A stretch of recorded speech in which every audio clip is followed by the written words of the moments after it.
पाठ 10 तालाबंदी। पाठ प्रवेश। तालाबंदी अर्थात लॉकडाउन। इसके तहत सबको घर में रहने की सलाह दी गई थी, जिसका सरकार की तरफ से कड़ाई से पालन भी करवाया जा रहा था। इस दौरान घर में रहते हुए पारिवारिक संबंध मजबूत हुए और डिजिटलीकरण को किस प्रकार बढ़ावा मिला, यह इस पाठ को पढ़कर जानेंगे। प्रिय बुआ जी, आशा है कि आप सकुशल होंगी। आपकी दुनिया तो बस अस्पताल में ही सिमट कर रह गई है। फोन पर बात तक करने की आपको फुर्सत नहीं है, इसीलिए ईमेल लिख रहा हूँ। यहाँ घर पर सब ठीक है, सभी को आपकी ही चिंता रहती है। सच, बड़ा ही खतरनाक शब्द है तालाबंदी, जिसने सपनों पर भी रोक लगा दी है। ऐसा महसूस होता है कि जैसे खुशियां भी हड़ताल पर बैठ गई हों। मैं और शगुफ्ता नित्य सवेरे ऑनलाइन कक्षा के लिए लैपटॉप के आगे बैठ जाते हैं। ऑनलाइन शिक्षा से स्वतंत्र अभिव्यक्ति, शिक्षण, खेल, परियोजना कार्य और अनेक नवीन तकनीकी ज्ञान का भी शुभारंभ हो गया है। आज एहसास हो रहा है कि विद्यालय का कनेर का पेड़, खाने के डिब्बों की खुशबू, प्रार्थना सभा का अनुशासन, संगीत की कक्षा से आती स्वर लहरी, बस की धक्का मुक्की, मैदान की धूल मिट्टी, कक्षा की धींगा मस्ती भी बहुत कुछ सिखाती हैं।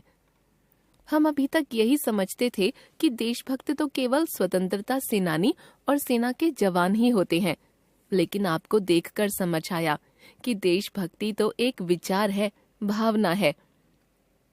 देशभक्ति का मतलब यह बिल्कुल नहीं है कि 15 अगस्त और 26 जनवरी पर तिरंगे के साथ अपनी फोटो लगाई जाए या सोशल मीडिया पर 2-4 पोस्ट डालकर लोगों की प्रशंसा बटोरी जाए।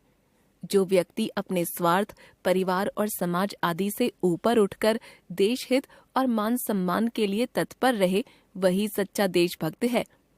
अब्बा हमारी स्कूल डायरी के पहले पन्ने पर चार्ल्स एफ ब्राउन की एक उक्ति हमेशा लिखते हैं, हम सभी महात्मा गांधी नहीं बन सकते, लेकिन हम सभी देशभक्त तो बन ही सकते हैं।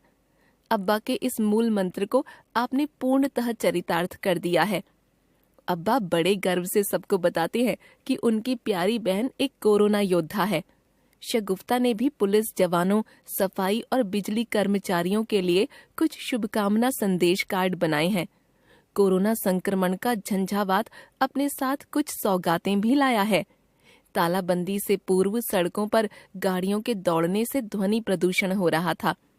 कल कारखानों से निकलने वाले धुएं के कारण वायु प्रदूषण तथा इनसे निकलने वाला कचरा जल में प्रवाहित कर दिया जाता था, जो जल प्रदूषण का भी कारण बनता था। पर अब इन सब में काफी कमी आ गई है। टिमटिमाते तारे मानो विनम्रता से झुके जा रहे हों। कंक्रीट की दीवारों में कैद बाग बगीचे, तोता मैना, बुलबुल, बटेर, चील, चकवा, गौरैया आदि पक्षियों की शरण स्थली बन गए हैं। ध्वनि प्रदूषण पर विराम लग गया है। प्रदूषण से जलती आंखों को राहत मिली है। नदियों का जल स्वच्छता की ओर अग्रसर हो रहा है। यह प्रकृति की दृष्टि से लाभदायक है। घर में बंद होने से पारिवारिक संबंधों में भी प्रगाढ़ता आई है। इससे पूर्व के समय की बात करें तो सभी अपने दैनिक कार्यों में इतने व्यस्त थे कि एक दूसरे के लिए समय नहीं निकाल पाते थे। अम्मी, अब्बा दोनों ही अपने ऑफिस के कार्यों में व्यस्त रहते थे। पर अब हम सबको साथ में समय बिताने का मौका मिल रहा है। बस आपकी कमी हमेशा सताती है। शाम को हम सभी मिलकर लूडो, कैरम बोर्ड, शतरंज आदि खेलते हैं। हमने घर में टमाटर, हरी मिर्च, पालक, अजवाइन, तुरई आदि के पौधे लगा दिए हैं, जिससे बदरंग सी छत पर 4 चांद लग गए हैं। मेरे कुछ मित्र जैविक खेती करना सीख रहे हैं। इन दिनों खान पान की भी पारंपरिक संस्कृति विकसित हो गई है। इस दौरान मैं अपने स्वास्थ्य पर भी ध्यान दे रहा हूँ। मैं प्रतिदिन योग और व्यायाम करता हूँ। इससे मुझे पूरे दिन फुर्ती महसूस होती है और मानसिक शांति भी मिलती है।